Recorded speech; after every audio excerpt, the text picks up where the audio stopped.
વિસાવદર અને કડીમાં પેટા ચૂંટણી યોજાનાર છે ત્યારે વાતો તો એવી થઈ રહી છે કે ચૂંટણી પંચ કડક બનીને નિયમ મુજબ કાર્યવાહી કરે છે, પણ કાં તો આ ચૂંટણી પંચ ઢીલું પડ્યું છે અને કાં પછી દાળમાં કંઈક કાળું હશે।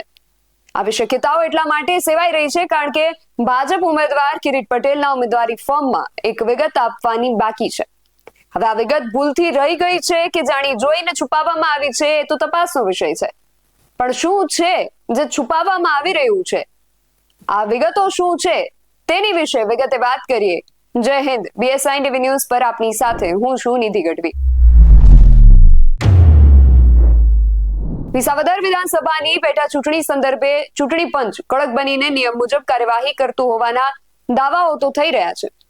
જે પણ ઉમેદવારો હોય તેમણે એફિડેવિટમાં નિયત તમામ વિગતો જાહેર કરવી ફરજિયાત છે, પરંતુ ભાજપના ઉમેદવાર કિરીટ પટેલે ચૂંટણી પંચને આપેલી માહિતી ખોટી હોવાની વિગત બહાર આવી છે।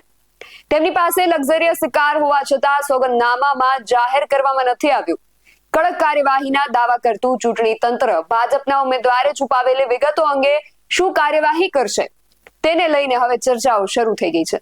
ભાજપના ઉમેદવાર કિરીટ પટેલ વધુ એક વિવાદમાં ફસાયા છે।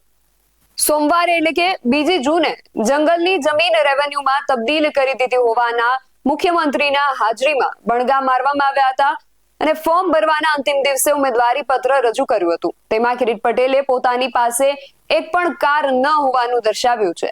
હકીકતે તો તેમની પાસે ટોયોટા કંપનીની ફોર્ચ્યુનર કાર આજની તારીખે આરટીઓમાં કિરીટ બાલુભાઈ પટેલના નામે બોલે છે। આ કાર 1 મે 2017 ખરીદવામાં આવી હોવાની આરટીઓમાં ઉલ્લેખ પણ છે। માલિકના મોબાઈલ નંબરમાં પણ કિરીટભાઈ પટેલનો જ નંબરનો ઉલ્લેખ છે। વર્ષ 2017 કિરીટ પટેલે વિસાવદર બેઠક પરથી ઉમેદવારી કરી હતી ત્યારે આ કાર દર્શાવી પણ હતી, પરંતુ આ વખતે ઉમેદવારી પત્રમાં કોઈ કારણસર કારની વિગત જાહેર નહીં કરી છુપાવવામાં આવી છે, જે ચૂંટણી પંચના નિયમ મુજબ ગેરવ્યાજબી ગણાય છે। ભાજપના ઉમેદવાર કિરીટ પટેલના ફોર્મ અંગે વાંધો લેવામાં આવ્યો હતો, પરંતુ તેનું ફોર્મ માન્ય રાખવામાં આવ્યું હતું। ત્યારબાદ મંગળવારે એટલે કે 3 જૂને રાત્રે ભેસાણમાં કાર્યાલયના ઉદ્ઘાટન પ્રસંગે સ્ટેજ પરથી કિરીટ પટેલે એવા દાવાઓ પણ કર્યા હતા કે મારા જિલ્લા પ્રમુખ તરીકેના 2 ટર્મના કાર્યકાળ દરમિયાન 2 લોકસભા, 2 વિધાનસભા, જિલ્લાની તમામ નગરપાલિકા, તાલુકા જિલ્લા પંચાયતની 2 વાર ચૂંટણી થઈ છે, તેમાં એક પણ ઉમેદવારનું ફોર્મ રદ થયું નથી। નાનામાં નાની બાબત અંગે સામાન્ય કાર્યકરની હું કાળજી રાખું છું, તો મારા ફોર્મમાં કેટલી કાળજી રાખી હોય, હું થોડો ક્યારેય ભૂલ કરું? જો કે આવો દાવો કરનાર કિરીટ પટેલે ફોર્મમાં ગાડી અંગેની વિગતો છુપાવી ગંભીર ભૂલ કરી હોવાનું હવે સામે આવ્યું છે।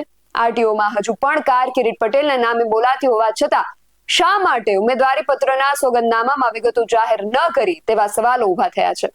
આગામી સમયમાં ચૂંટણી તંત્ર દ્વારા શું કાર્યવાહી થાય તે મહત્વનું છે। આની પહેલા આમ આદમી પાર્ટીએ ભાજપના ઉમેદવાર કિરીટ પટેલના ફોર્મમાં ગંભીર પ્રકારની ક્ષતિ હોવાથી ચકાસણી દરમિયાન વાંધો ઉઠાવ્યો હતો। ભાજપના ઉમેદવારે સરકારી ફોર્મમાં બદલાવ કર્યો અને પોતાની મરજી મુજબનું ફોર્મ રજૂ કર્યું છે તે અંગે વાંધો ઉઠાવવામાં આવ્યો હતો।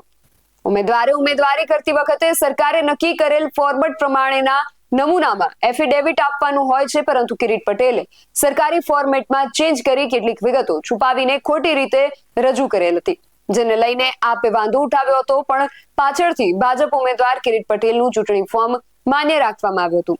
પણ હવે આ સમગ્ર મામલે સામાન્ય લોકોમાં ચર્ચાઓ ચાલી રહી છે કે જો સત્તાધારી પક્ષ સિવાયના અન્ય કોઈ પક્ષના ઉમેદવારે આવી ગંભીર ભૂલ કરી હોય અને વિગતો છુપાવી હોય તો ચૂંટણી તંત્ર દ્વારા દાખલારૂપ કડક કાર્યવાહી કરવામાં આવે છે, પરંતુ ભાજપના ઉમેદવાર સામે દાખલારૂપ કાર્યવાહીને બદલે કૂણું વલણ દાખવવામાં આવી રહ્યું છે। માટે હવે આગળ ભાજપના જ આ ઉમેદવાર સામે દાખલારૂપ કડક કાર્યવાહી કરવામાં આવે છે કે કેમ એ તો હવે જોવું રહ્યું। આ વિશે તમારું શું માનવું છે અમને કમેન્ટ કરીને ચોક્કસથી જણાવજો। આવા જ વધુ અહેવાલો સાથે મળતા રહીશું। તમે અમારી YouTube ચેનલને સબસ્ક્રાઇબ કરવાનું અને અમને Facebook અને Instagram પર ફોલો કરવાનું ભૂલશો નહીં। બાકી નવી અપડેટ્સ માટે આપ જોતા રહો BSI ટીવી ન્યૂઝ। નમસ્કાર।